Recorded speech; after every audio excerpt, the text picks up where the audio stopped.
Welcome back to Speed Street. Hope you had a wonderful 4th of July weekend, saw some fireworks.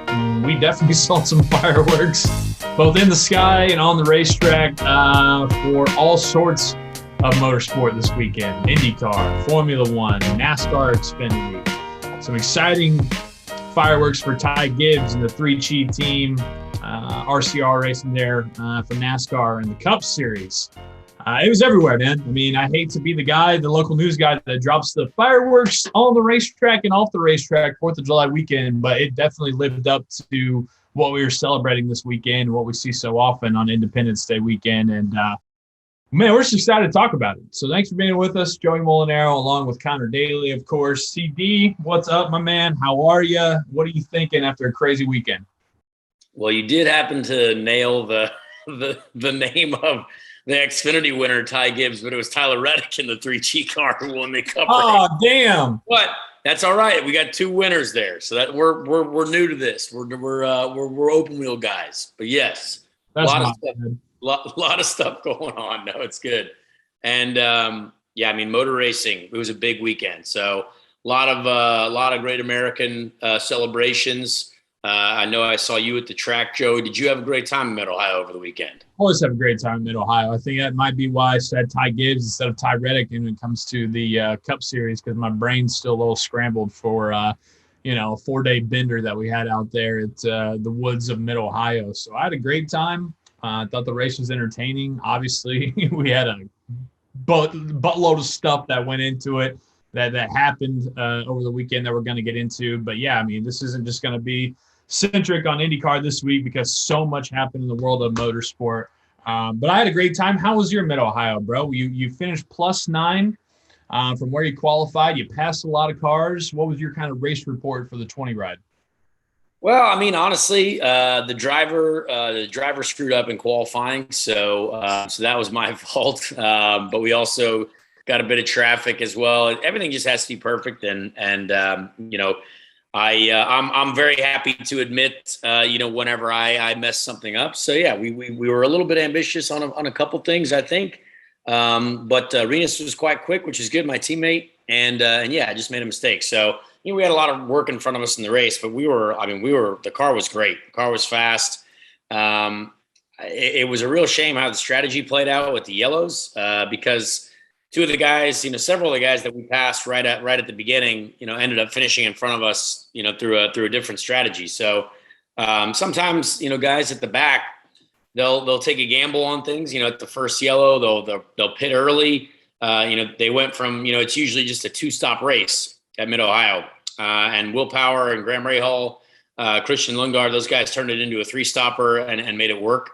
And that's tough because I feel like, we worked so hard and passed so many cars, like at the beginning of the race. It's like, all right, we're setting ourselves up, took advantage of some other people's,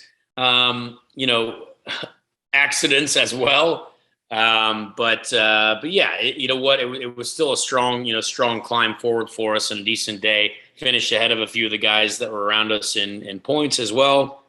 And so we're still kind of right there, like right on the edge of the top 10 in points, which is kind of good for us. So there was a lot. I felt really strong, competitive during the race, and I think we should have been in the top 10. But it's when you qualify in the back, it's a tough deal. So Will Power had no issues doing it. He had an incredible race, and sometimes that's what happens when you have an issue like that at the beginning. He spins on the first lap, then you just kind of roll the dice. That could have either gone horribly for him or extremely successful, and it worked out wildly well for him. And he was fast all weekend anyway. I talked to him after qualifying Saturday. He was furious about it. We started on the same row, and his car has been fast all weekend long, so he took advantage of it. And honestly, like, it was a great race. There were people hitting each other. We had good side-by-side racing, a lot of conflict, a lot of battles, a lot of just action, it seemed like. So another good, solid race, I think, for us as a series. And Scott McLaughlin again winning. I mean, that's great. He's been so good all year. I just thought it was a great race, and there was a lot to be like, there was a lot to look at afterwards. Like, oh wow, that was wild. Andretti, everyone is about to hit each other. There's a big inter-team battle. Alexander Rossi hit everyone, and people seem to love that. Yeah. So what are your, I mean, we saw everything that went down. It was really a race that was dominated by the dramatics and the inter-team fighting that we saw. And we heard on the radio with Andretti, between Grosjean, between Rossi. What are your thoughts about it? I mean, have you talked to those guys? What's kind of the inner workings going on right now in Andretti? Well, it was interesting. I actually had to walk into the Andretti engineering office after the race to get my my Whoop charger for my wristband. It's my heart rate monitor. I lent it to Alexander Rossi, who then lent it to Devlin DeFrancesco, and there wasn't many communications with Alex. Was not in there when I got in there, and so I just had to be like, "Hey guys, sorry to jump in here. I just need to grab my charger real quick." Just the worst possible time. Yeah. There's almost a war that's breaking out, and I'm just like, big deal, guys. Got to get in here. Great to see everyone. Miss you all. And then, yeah, it was kind of funny. But yeah, I saw Alex the next day. I went down to Nashville on Monday for the 4th, and Alex was down there. And I mean, Alex is one of those guys who, he's a how do you say this? Just doesn't really care what you think type of guy. You know what I mean? So. He also does a really good job of like separating from being, in the car to out of the car.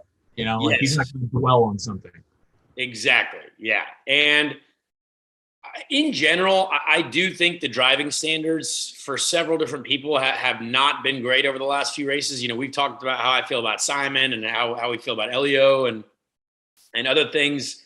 Devlin DeFrancesco hitting some people and other people that have made contact. And I think the same thing is happening because there's not a lot of penalties handed out. Obviously, it's very much like kind of a no rules type situation unless you really do something aggressively awful. And I did hear there were some drive-throughs issued in Mid Ohio, which I think is good because we do have to establish that what are the driving standards, right? Like what is going to be a penalty and what's not. And It is tough to pass in this series currently, but it's not impossible. So I think right now we just see how competitive this our sport is. Like it's so tough to pass. You got to battle it out tooth and nail, but it is possible to race each other side by side. It is. Like I did it. We did it this weekend. I got to everyone I raced this weekend was great to race with. Grosjean, for me, we had a great battle, and I didn't really know how that was going to go. And other guys as well, was able to race them clean and fair, and it was a good show. So I love the fact though that people got angry. Like I love the fact that Romain said he was going to punch Alex, right? Like it's what we've been waiting for. Like I had several people tweet at me saying like, "Oh, Conor must be loving this." I was like, "Yep, absolutely." I was like, "This is exactly what we need." Called him an idiot twice in the post-race interview. What was that? He called him an idiot twice in the post-race interview. Exactly. Like that is exactly what IndyCar needs. And I love it. It shows the emotion that we truly feel as drivers. And yeah, I love to see it. Now, Alex, I've not seen Alex drive like that in a long time. I've not seen him make that type of contact before. That was kind of a new Alex. Like Alex has always been a really good racer, and he's been on a really good run lately of races for sure.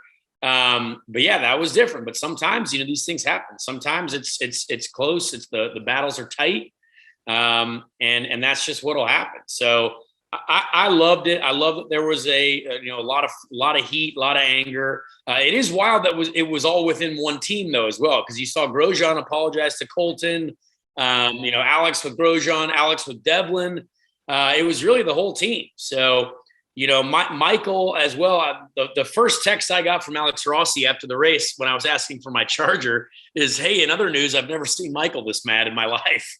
And so Michael's clearly wanting to get his guys on the same page, right? Because if they're all hitting each other, the same guy has to pay that bill to fix the cars. You know what I mean? And so it's, and that's the team boss. So it was a wild situation. And I was glad to see it. I thought it was a great just a great emotion-filled show, and we need more of that as we keep going. So, yeah, what I was wondering about, too, is when you have these inter-team battles and you have a lot of people pissed off inside their own team, what is that like? Because you think of it in basketball and football, baseball, you have kind of players-only meetings, right? Or if things are going real bad, you're kind of trying to hash it out yourselves. Like for a racing team, as a driver yourself, what's that like when there's tempers rising, flaring, when there's people pissed off at each other inside the team amongst those drivers? Well, I would say it's awkward only because you all have to sit in the same meetings together, right? You're all in the same room, especially right after the race. You go right into the meeting room, and there's your guy that you might have had something go on with. And with Andretti, there's 5 of them. Well, 7. I mean, who knows? If you count the Shank guys too, that's 6 at least. So, there's a lot of team guys there. And, I've had a couple moments with Renus as we've been teammates over the last couple of years where I questioned, a few things that he's done, but we've never hit each other, right? Like there's never been an issue where like we've gotten in an accident together. And the team always makes sure that like, hey, we got to respect each other, respect our teammates. And, we'll have the same meeting when all 3 of us are racing, at Iowa and Gateway. Ed'll be out there. The boss will be out there. We respect each other as teammates, but you also want to beat everyone as well. And so, in that team as well, Andretti's obviously a powerhouse organization. So all those guys are wanting to be successful for that team.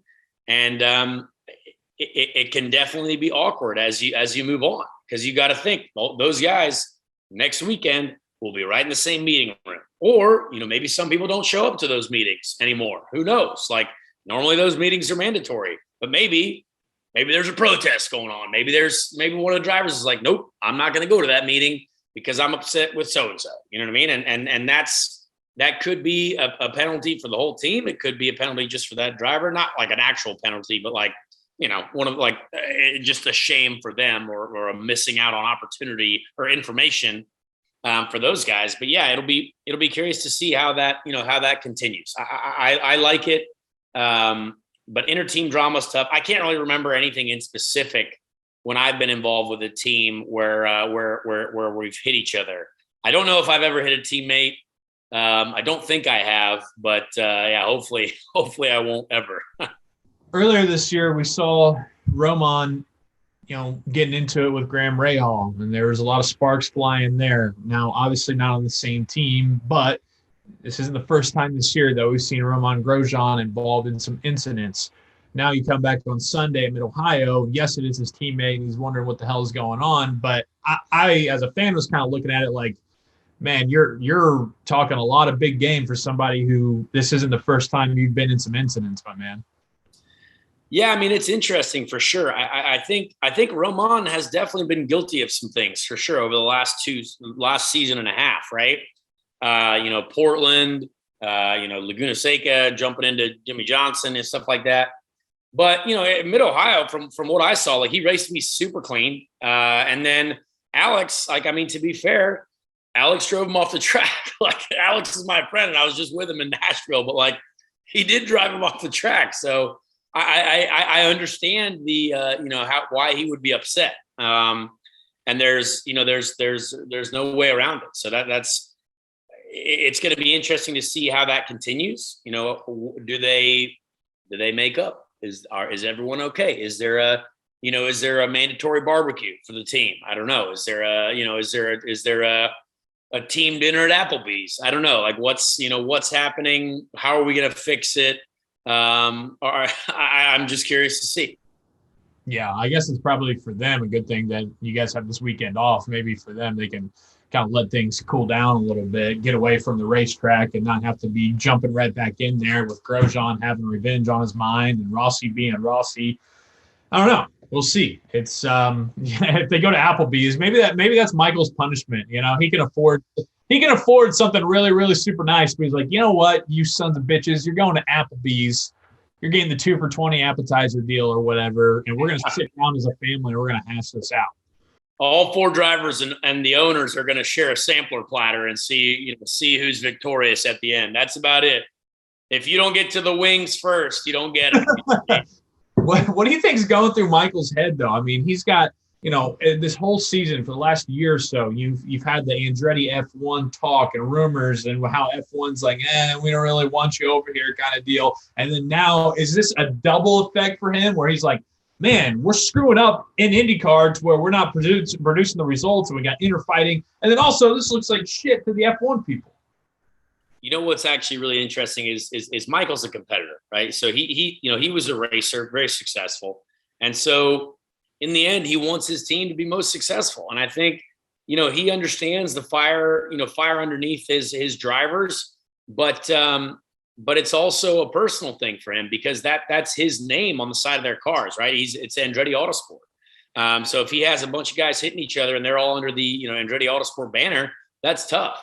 And what's actually really interesting, having talking about Michael, I actually do remember when I had a bit of a teammate conflict, and it was when I drove for Andretti in 2019 at Laguna Seca. Michael was calling my race. He was in my ear, and I was told Marco Andretti was saving fuel, and I was trying to pass Marco, and I thought Marco could have left me a little bit more room, and literally, I could have hit Marco. I could have gone into him and hit him, but knowing there was like a moment in my mind where I was like, well, that's Marco, and his dad is on my radio, and if I happen to rub Marco out of the way, that's probably not going to work out well for me. And so I had to spin myself essentially, and that ruined my day right there. Like I spun to avoid hitting my teammate. And looking back at it, like I probably should have just gone in and did a little fender bang and move on. But but that is something that I thought about for sure. And even when I said on the radio, I'll never forget this. I said on the radio, I was like, man, I thought I would have had a little bit more room there from Marco. And I think Michael said, yeah, no, you had enough room. It was fine. And I was like, oh, okay, sorry.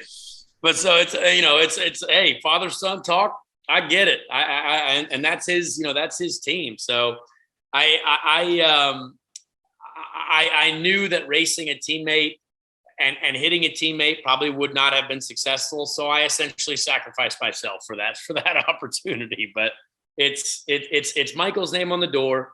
He wants his team to be to represent for all their partners. They've got an incredible team there. I love the guys at Andretti Autosport. They're a great group of people. I really, really enjoyed driving for them.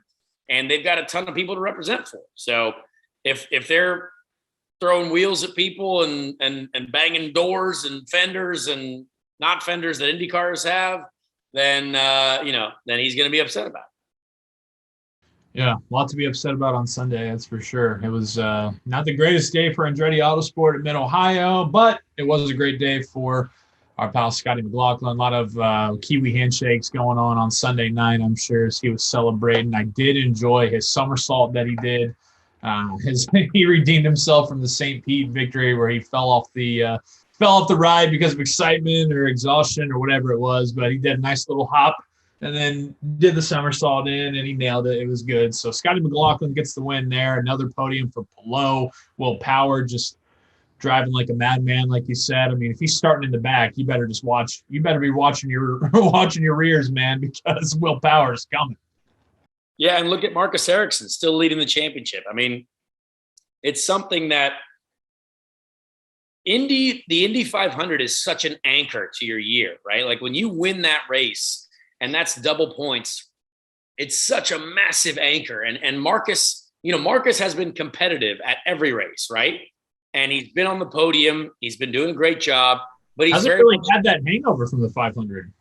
Really? Yeah, there's no Indy 500 hangover at all. And I like what he's got going. I mean, right now he's a sneaky championship favorite for sure. I mean, he's the guy who's putting in consistent finishes every weekend. Not crashing the car, not throwing it off, not making any bad decisions. Even if they qualify, 13th like he did or wherever in Mid-Ohio, the guy has a great run. So Ganassi knows how to win championships, and I think he's it's going to be really interesting come 2-3 races left to go to see what see if that continues. Yeah, we got let's do the standings, the weekly standings here as we sit. Like you said, Marcus Ericsson still leading the way. Will Power behind him. Joseph Newgarden in third. Alex Palou 5. Pedal Ward 5th. Scott Dixon 6. Scotty McLaughlin 7. Alexander Rossi 8. Simon Pagenaud 9. Colton Herta rounding out the top 10. Then you go Rosenquist, VK, and Conor Daly for your top 13 there in the championship standings. So a lot of Ganassi, a lot of Penske, kind of as expected there in the top 5, the top 10. Yeah, we'll see. I mean, we're officially past the halfway point. We're down the back 9 of the 2022 IndyCar season. As sad as it is to say, as shocking as it is to say, but Ericsson with that 20-point lead over Will Power as we head to Toronto here in a couple weeks.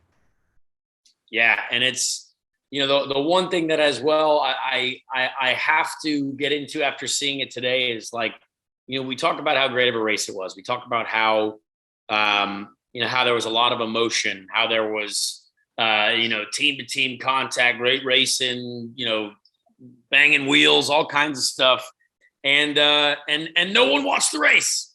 And, like, it was just it's unbelievable. Like we look at the ratings from the weekend again, and, you know, NASCAR being on USA Network, right? That was a big question. You know, was it down from when they were on NBC? Yes. But they still got like almost 2 million people to watch on USA Network. And we only got like 300,000 people on USA Network, right? And then we're on Network NBC up against Formula One, which, you know, the British Grand Prix, I don't even know what time it was on. I didn't watch it. I was busy doing work. But, you know, it wasn't on super early in the morning. So it was a good time to watch. But, you know, they're on ESPN too. And, you know, again, they killed us. So I don't know, you know, how we fix this problem. I don't have the answer to it, right? Like we've talked about this several times, but it's not our product. It's not a problem with the product, but I think someone needs to have a serious conversation now. I mean, we're on Network NBC. There's it's not hard to find. It's people just have no idea. It just has to be that people literally just don't know that we're racing. And I don't know the answer to that problem, but, you know, Formula One, they found a way to get people to watch in America. Is that a Netflix show? Yes. Obviously we can't necessarily do that now, but what is the best idea? I mean, because clearly we have an issue and we have to fix it because we don't have a bad product. We are putting on a great show. Anyone who complains about the fact that there are commercials, that's the dumbest thing I've ever heard, because it's not the problem. It's not, commercials are not what's going to stop you from turning on an IndyCar race. So what is there's a lot of split screen side by side on Sunday too. Exactly. Whenever you're on the big screen, whenever you're on Big Bird, because at our campsite we had the feed, even though, you know, obviously it was like a lap delayed from what we were watching on the track, but we had it there as a reference point and everything. And a lot of those times, I mean, even when there were ads up, commercials up, it was, you know, split screen, side by side action where you're still watching. Yeah, man. I mean, from Adam Stern, he released it 2 hours ago. Motorsport on Sunday, 1 NASCAR USA Network, 1.15 rating, which is 1.9 million viewers. F1 was 2 with a 0.64 on ESPN2. That's 1.239 million viewers.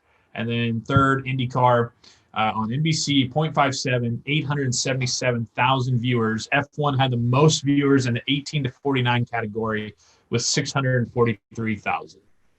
So, yeah, I mean, that's straight facts from Sunday.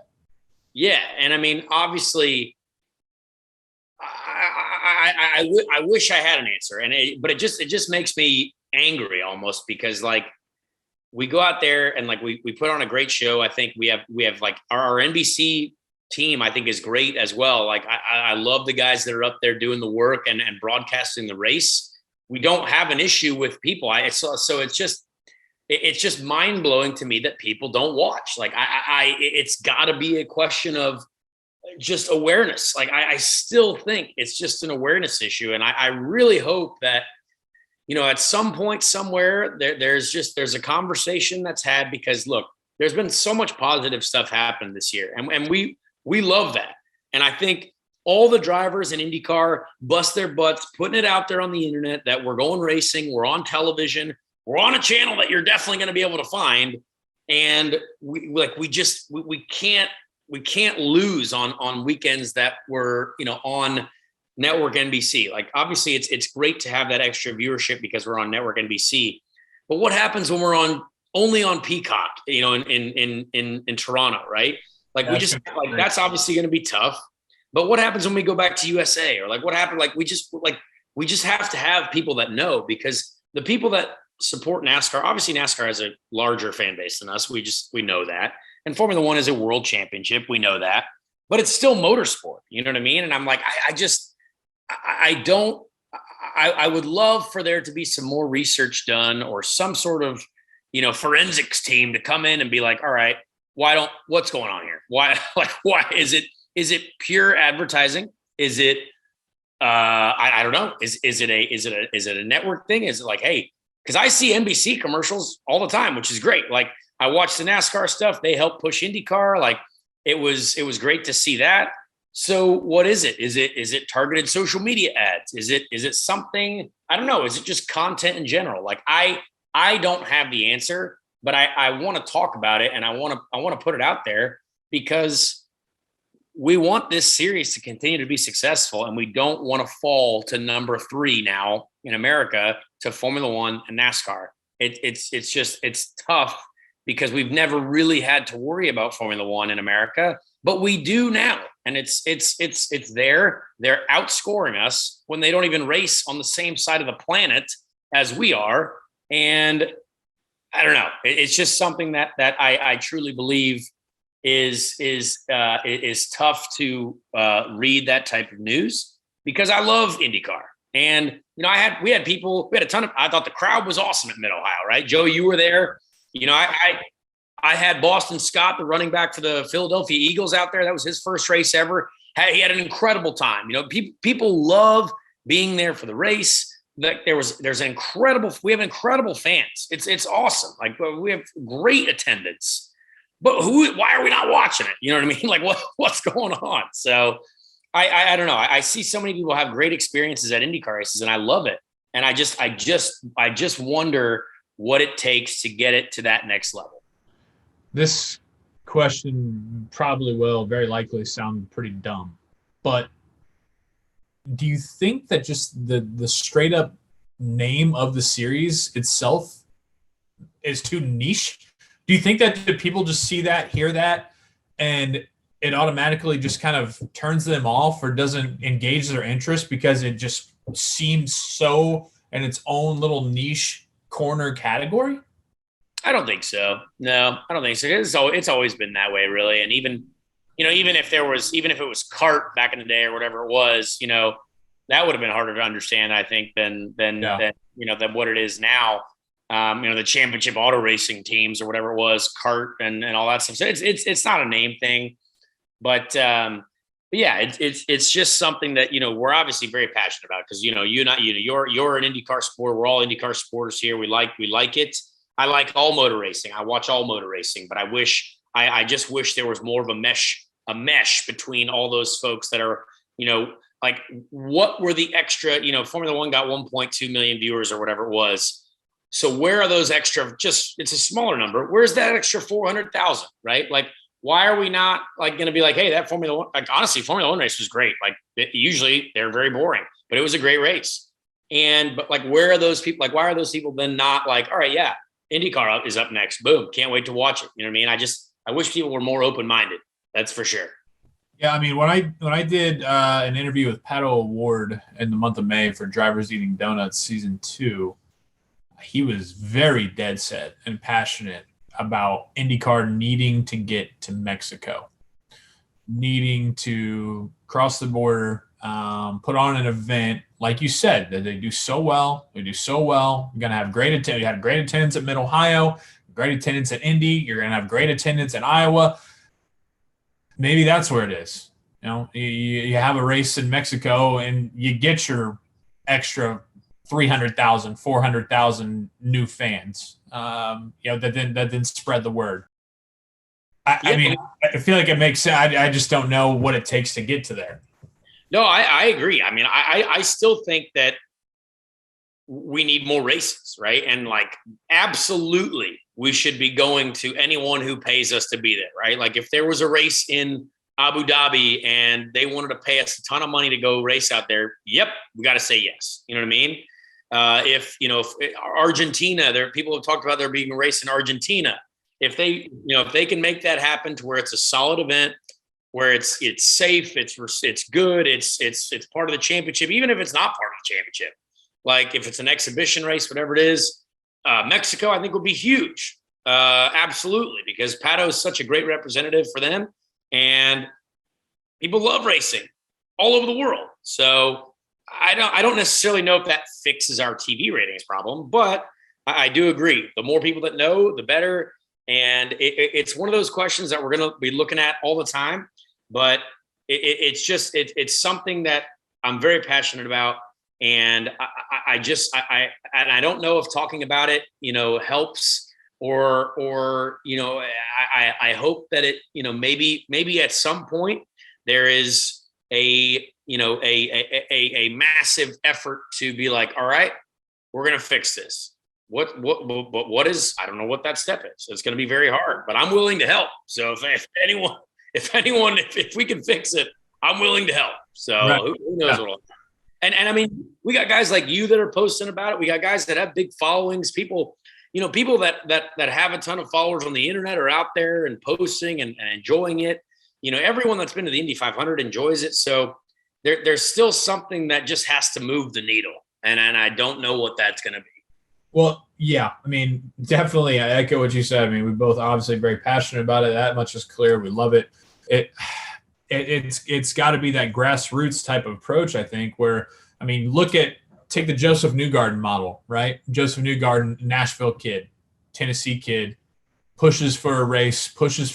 You get a race there in Nashville. It's one of the best events that you have all year, one of the best viewed races that you have all year. Take these guys that are stars of the series, that are faces of the series, and I feel like go to where they're from, right? I mean, you have Joseph Newgarden, Nashville, boom. Pato O'Ward, Mexico, boom. I mean, like, what about Helio Castroneves and Tony Kanaan, two of the longest running faces in the series? Brazil, right? They race. They have the Olympics in Brazil, right? I mean, like, I feel like you go where there's that representation. I mean, obviously, you're an Indy guy. You already have the Indy 500 built in, bada boom. That's no problem. You go to these places to where these stars, these faces of the series are, and then that is kind of like a grassroots approach of wherever that race is located, whether it be in Brazil, whether it be in Mexico, whether it be we have a lot of Australians and blokes and all that you go out there. I mean, I feel like from my experience, one of the things that I bring and what I've always talked about to this podcast is that I am a spot on example of a real life example of somebody who didn't grow up with this, who wasn't that familiar with motorsport, who got himself into it via going to these events, then all of a sudden realizing how cool it was, falling in love with it, and then from that point on, you're hooked and it becomes a part of your life that you want to watch. Like you said with Boston Scott. Like you said, I had a kid that was camping with us this weekend. He had never even hardly heard of IndyCar. He comes to the race. He comes camping with us. He finds out that Joseph Newgarden's from Tennessee. He's a Tennessee guy, this kid I'm talking about. All of a sudden, he's buying Joseph Newgarden gear, and now he's blowing us up, asking all sorts of questions, wanting to be more involved with IndyCar. It's those grassroots, it's those firsthand experiences to where you go, you're a part of it, you see it, you feel it, you connect with the driver, and then all of a sudden, now I want to watch this. You know what I mean? Yeah. I feel like that's got to be the best approach to it, whether it's worldwide, whether you're going to those different markets. But it can be done. It can be done because I'm living proof every single day, every week that we have this show, every race that there's a full race weekend, and I'm up at 9:45 with Lee Diffie watching practice on a Friday morning. I wasn't doing that 6 years ago, but I'm doing it now. So it can be done. Yeah, no. And you're a young man, right? Like it's not like you're the demographic for sure that we're aiming for. We need to get, you're connected with the youth, right? We both are. We're still in there. 18 to 40. And you know what? you got a kid coming too, and we hope he's going to be an IndyCar fan too. You know what I mean? So at least we got another one coming in hot. We got another viewer to attach to our ratings for sure. Right, man. That's yeah. I mean, I just feel like if anybody out there is giving our podcast a try, if anybody out there is watching this on YouTube, if anybody's following us who follows me, that's all I'll say. I'll beat it. I'll keep beating it until it's just dead, 6 feet under into the ground, 12 feet under into the ground. I'm telling you, if it's in your market, if it's in your town, if you're from Iowa, if you're from Toronto, Nashville, whatever it is, go out there, be a part of it. Mingle with the drivers on the paddock, see them out there, see the cars go by, hear the cars go by, feel the cars go by, and you'll fall in love, and you'll be right there with us, and we'll keep growing the street. So that's what we're going to keep doing, man. That's part of why this podcast is happening, is because you got two guys like me and Conor who are younger, who seem to be pretty cool still, who enjoy to do all the things that 25-year-old young men and women like to do, and IndyCar is a huge part of our life, so we're going to keep doing it. We're going to keep banging that drum. All right. Enough from IndyCar. There were more fireworks that we got to get to in the NASCAR world. Up at Road America, the Xfinity Series race. And it's not actually, there is a tie there with IndyCar because our guy Sage Karam is up there running the Xfinity Series. Yep. And boy, did he find himself in a tough spot on Saturday at Road America. Yeah. Well, Gragson, who is a friend of the show, who's one of our first guests on this show, finds himself causing some real fireworks in a scene there with Sage Karam and the rest of the field. You talked to Noah Gragson recently, Conor. Give us some insight on what went down there. Yeah, Noah, obviously a friend of the show, right? He's been on this show before. And Sage Karam, Sage is a guy who used to hate my guts. But we have become very good friends over the last few years. He's an incredible dude who I think is extremely talented, and has got a shot in the Xfinity Series, which I think he deserves. He's worked hard to put that together. And yeah, I did speak to Noah on the phone yesterday. Oddly enough, it was about a hilarious other situation that we were talking about. But I had to say to him at the end of our phone conversation, I literally said to him, I said, "Hey man, that was really bad." And he's like, yeah, well, I mean, look, here's the thing. Every driver is right? Like we've said that many times on this podcast, like no matter what, in our own minds, we're right as drivers. And I get it, right? In NASCAR, there's a lot more rubbing is racing. You know what I mean? There's a lot more. And, Noah had explained to me how, Sage might've gotten into him a couple times. And I feel like that's to be expected in that racing. You know what I mean? Everyone is hitting everyone at all times. There's a lot of door rubbing, but if Sage was right, you can't overreact like that. You can't. You have to control yourself because what Noah did was a malicious accident that not only and again, a lot of these smaller teams in Xfinity are going race to race that like determining, to keep their cars in one piece because they got to use them the next weekend. And, they're not as big of a team as JRM, like with Noah, who they have, plenty of spare cars and they've got stuff that they can go to. But the thing with Noah is as well, I know Sage said a lot of stuff about Noah, obviously. But in the end, like Noah is successful. Like Noah is a race winner. Noah is, fighting at the front of the field. So if he was a guy who wasn't winning races, it would be, I think you'd see a lot more people that would be like, all right, get this guy out of here. But like the guy is successful. He's clearly talented.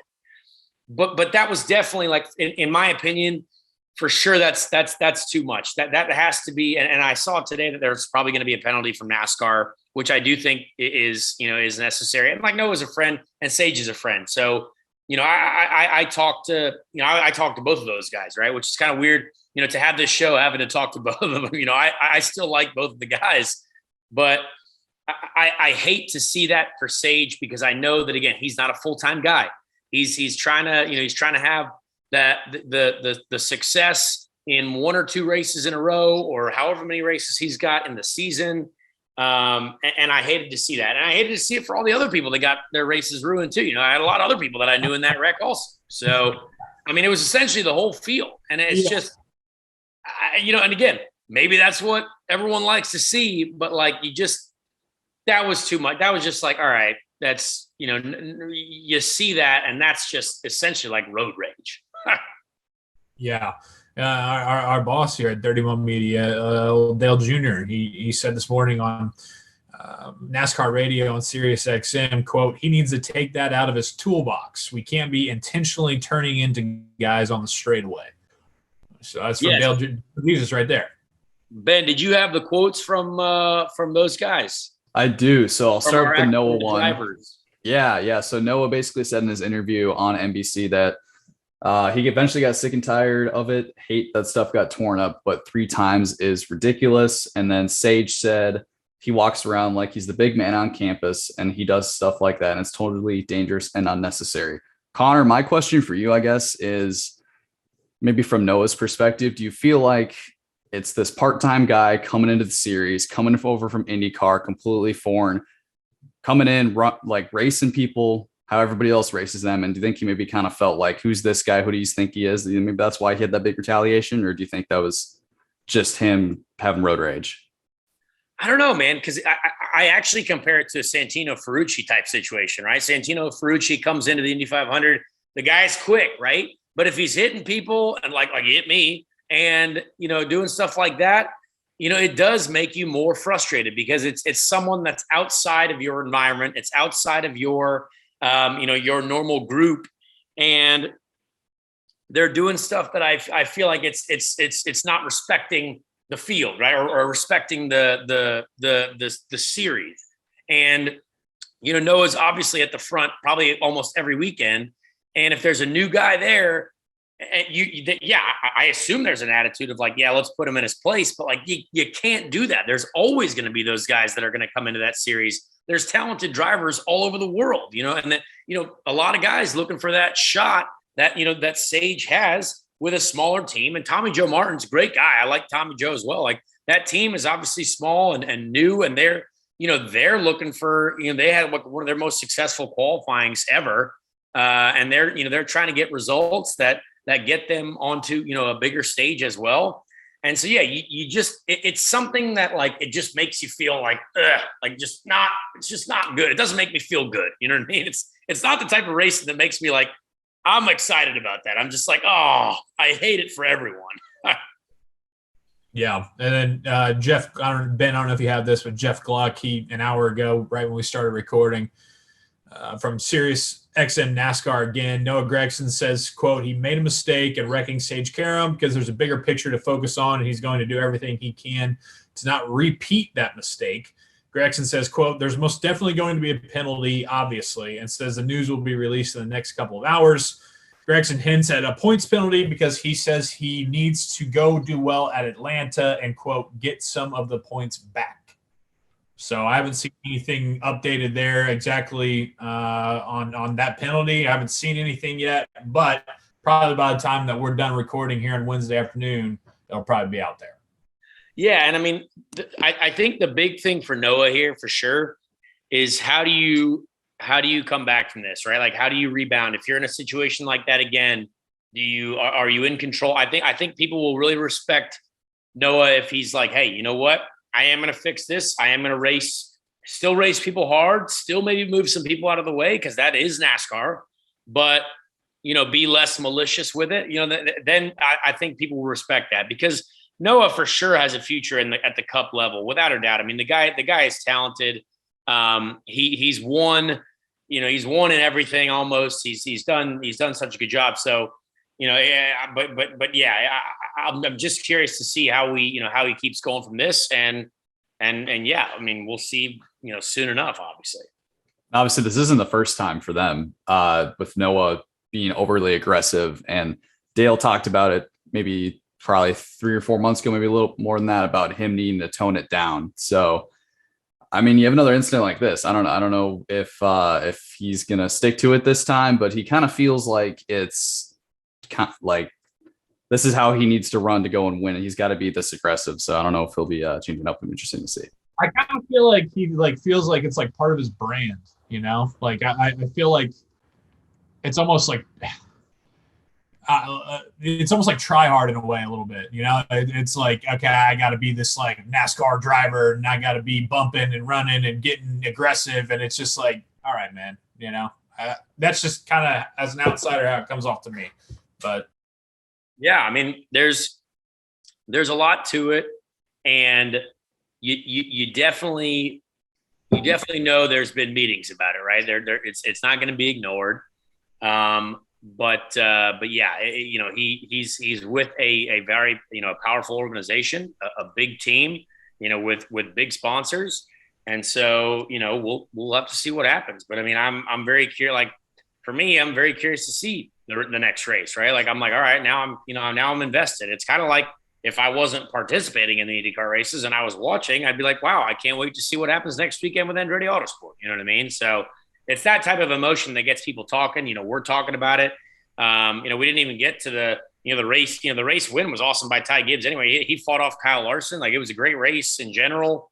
Even the Cup race, we'll get to that real quick as well. Like Tyler Reddick, awesome win for him. I love seeing first-time winners. For me, that's awesome because I want to be a first-time winner in IndyCar here very soon. But it's like it was just cool to see because Tyler Reddick's been very, very close to wins before. Very, very close.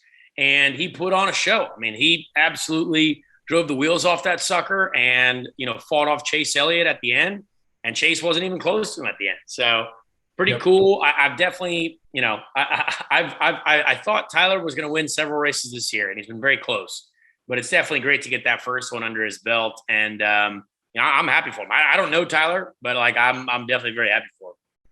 Yeah, he's one of 5 first-time winners here in 2022 in the NASCAR Cup Series. So I tweeted on Sunday, I'm like, you look at IndyCar, you have 9 different pole sitters in the first 9 races, 6 different winners. NASCAR, you have 5 first-time winners in 2022. It's just a great time to be a fan of motorsport, man. It really is. So Ty Reddick gets it done. Ty Gibbs gets it done in the Xfinity Series, not the Cup race. My apologies from the beginning of the show. Like I said, I had an Ohio brain going on there. And real quick, too, Conor, I know with the F1 race, you're talking about the ratings, but I mean, a really, really scary incident that thankfully ended up being way better than what it could have been right there on lap 1 of the F1 race in Great Britain. Yeah, that was insane. If you haven't watched that accident yet, just Google British Grand Prix first lap accident. Like it was crazy to see. And it's one of those things that I think it was a very much an open wheel accident, right? If our wheels get tangled up at all, if things, go wrong, it's very, very quick to go extremely bad. But that was just something that I've never really seen before. Cause the car, when his car went off upside down, right, you're totally reliant on the roll hoop and obviously the halo as well. And when that car flipped into the gravel and then up over the tire barrier and wedged itself between basically a fence and the back of the tire wall. I mean, that was something I've never seen before. And the photographs too, I mean, are like award-worthy photographs, like insane photos of old buddy Zhou flying on his head, essentially, with sparks flying. And literally, it looked like he was trapped in between. He's just in a crevice, right? And for me, when I look at that, I was like, that's my ultimate nightmare. Like being trapped in a race car, I think is probably the worst nightmare. And I mean, it's also it's a 1 in a million type situation. Like racing, you can prepare for so many things safety wise. You build halos, you build roll hoops, you build tire walls, you build safer barriers and everything like that. But like, there's always something that you're just surprised by, right? So now they're going to be like, well, shoot, do we need to, maybe we can't have that gap there now between the fence because someone could somehow fling a race car and end up being in there. You know what I mean? So, and even that grandstand, right? Like that grandstand is so far from turn 1 because I've raced at Silverstone. I know I've seen that. And even those fans got, some debris up in the, up there, which is crazy. And some of the fan videos too were absolutely wild. But yeah, it was great to see. I mean, obviously the safety of racing right now is at a very high level, and obviously he's fine and all the guys were all right after that accident. but yeah, just a crazy way to start. And again, maybe that helps the ratings. I don't know, like maybe a crazy accident on lap one, boom, everyone's tuning in all of a sudden, because that blew up the internet real quick. And sometimes you just got to flip it on for the TV to see what's going on. And the rest of that race was great too. Like Carlos Sainz, good buddy of mine, getting his first F1 win. I'm looking at his helmet over here on my stand in the house. He's a great dude. Always been a good friend of mine. Doesn't respond to as many text messages now that he's really famous, but it's, it is what it is. We were friends back in the OG days of 2011, 2012, 2013. Always have that. You always have that, baby. Exactly. Yeah. But yeah, Lewis Hamilton had a great race, the great battles. So it was a great weekend overall of racing. I mean, for 4th of July, obviously people are outside doing a lot of activities, but if you happen to catch racing too, it was a great weekend. And we didn't even talk about SRX too. Like there was SRX racing. I missed out on the Saturday night SRX broadcast. I wasn't available because of my day job. But I watched it. Huh? I watched it. We had a nice projector out there at the campground at Mid-Ohio. Shout out to the Gulf setting that up. Yeah, man, I thought our guy Marco had it. He was pole. He was really, slinging it around out there, fighting people off the whole time. But then just about, I think 5 or 6 laps left to go. Ryan Newman, put together a nice run on him, held him off. And it was good. It was cool to see Ryan Newman win. His family seemed very happy, and it was a cool moment. But obviously wish Marco could have gotten it done. But I already saw our boy PT posting the How Al. Yeah. Elio's back at Nashville. Be sure to tune in. That's all he's going to do the whole race. He's not even there to win. He's there to take out Elio. Yeah. And I mean, honestly, like great podium. Like what a wildly diverse and interesting, but you had Ryan Newman, Marco Andretti, and Paul Tracy on the podium at SRX. Like what a crazy result. And honestly, Paul, very, very, like that's impressive for Paul. Like great run for him. It was a tough, really good bounce back for him. And honestly, Marco, I think, has been doing such a great job this season in general. Like he was very, very fast in, the race in the last race, and then follows it up with a second place. I mean, I wouldn't be surprised if this weekend in Nashville, he's right on the pace as well. I mean, he wants to win that championship. He desperately wants to win that championship. I think it's something that he's really passionate about. And it was cool to see. So I'll be back in the booth again this weekend in Nashville. We test tomorrow, if it doesn't rain, in Iowa. So we'll be on track with Andretti Autosport, the full Andretti Autosport team. There will be 7 of us testing tomorrow at Iowa, or Friday if it rains tomorrow. And then, I head to Nashville for some SRX racing. And we got Joseph Newgarden in the SRX race this weekend too. Very curious to see how Joseph Newgarden does. It's not often we get to see Joseph race something outside of an IndyCar. Not often at all. Nope. And so I'm very excited to see what Joseph's got for these SRX competitors. Yeah. So this weekend, I mean, you got IndyCar taking over SRX again. You got Conor on the call, Elio, Joseph Newgarden, of course, Marco with the background in IndyCar as well. So it's going to be a great time, man. I cannot wait. Absolutely cannot wait to see what Joe does and to have Conor back out there on the booth. A lot of IndyCar influx in SRX. All right. You want to get to some listener questions here real quick? Yeah, let's do it. Let's answer the people's questions. All right. Okay. Tom Hoffer obviously wants to know thoughts on Xfinity racing Sage Karam. Already covered that. From Zach Dean, was the racing as intense as it seemed on TV? This looked like the craziest Mid-Ohio race in years. Yeah, I mean, it was intense. It was a good race. I mean, I even saw there were several. Actually, I think IndyCar posted it just today or yesterday, but right in front of me, you had Christian Lundgaard and Simon Pagenaud going after it. And trust me, I really wanted to get to Simon. But Christian and him banged wheels a little bit right in front of me and Graham. And there was a lot of contact. I saw a lot of people, rubbing, hitting wheels a little bit. And yeah, but that's kind of where we're at right now. We got to fight for every position. It's incredibly competitive right now. They're out there in the streets. And so, yeah, you got to have your elbows out without a doubt. Sato even hit me on the last restart, and no one ever saw it. But Sato drove right in the back of me into turn 2 on after the last restart. and that was not great. But I had to pull a bit of a gap on him to defend, and thankfully we did. From AJ Digby, should Mid-Ohio go back to 85 or 90 laps? Does 80 feel as short as it feels from the outside? Well, honestly, that race is physically really tough. And so 80 feels much better for us as drivers.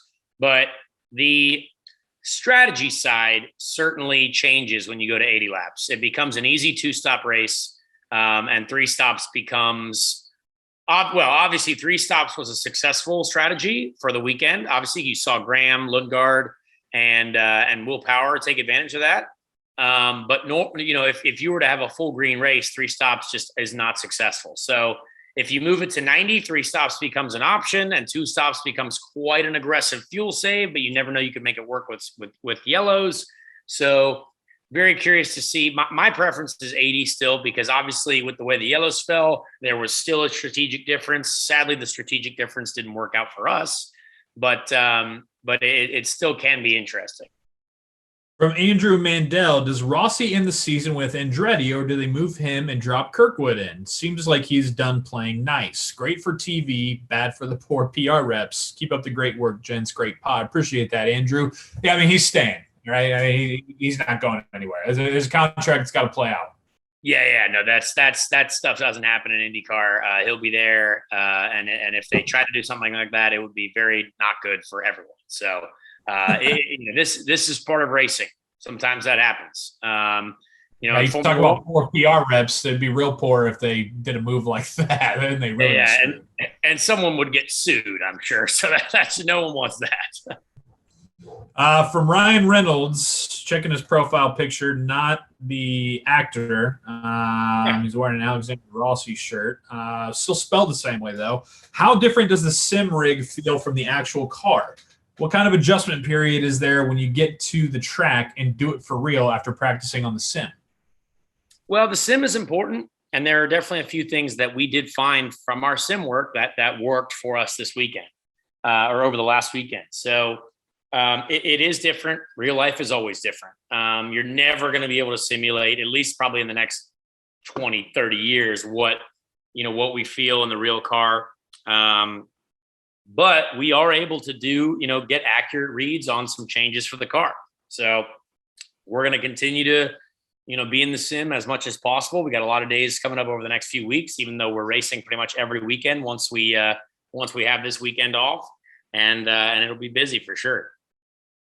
A lot of accident talk here on This Week, rightfully so. Taylor Salmos wants to know, Conor, what's the worst accident you've had in your career, and why was it the worst? Well, I mean, honestly, I don't know. I mean, there's been a couple accidents that I've been involved in, thankfully not in a long time. But the Texas crash was pretty wild 2 years ago or whatever it was now. Yeah, 2 years ago, I think. Or maybe that was last year. I don't even remember. But flipping at Texas wasn't fun. But also, I still think one of the worst experiences for me was wrecking with Joseph when I was a rookie at Texas.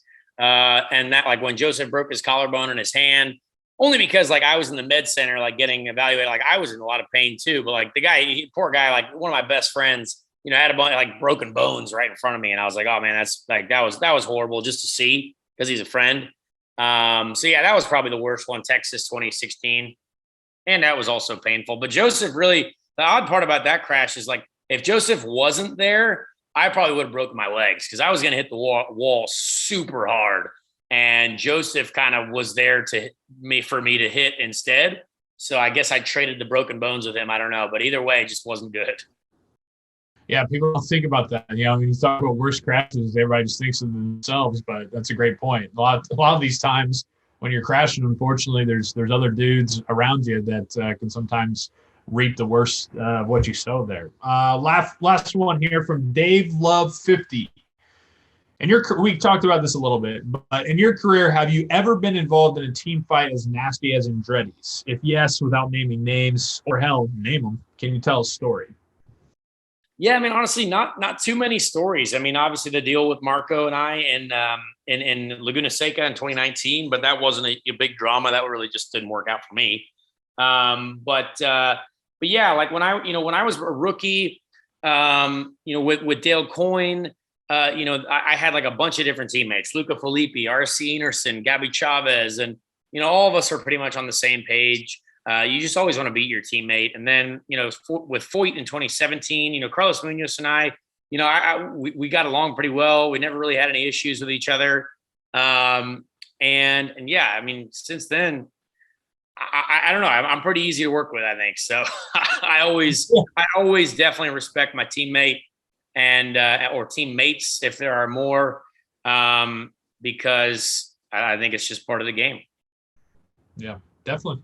Track record has proven that, my brother. All right, that's it. Appreciate you guys' questions as always. You want to get into our Ricky Treadway Random 500 driver? Yes. We got one teed up here. Ricky Treadway Random Indy 500 driver of the week.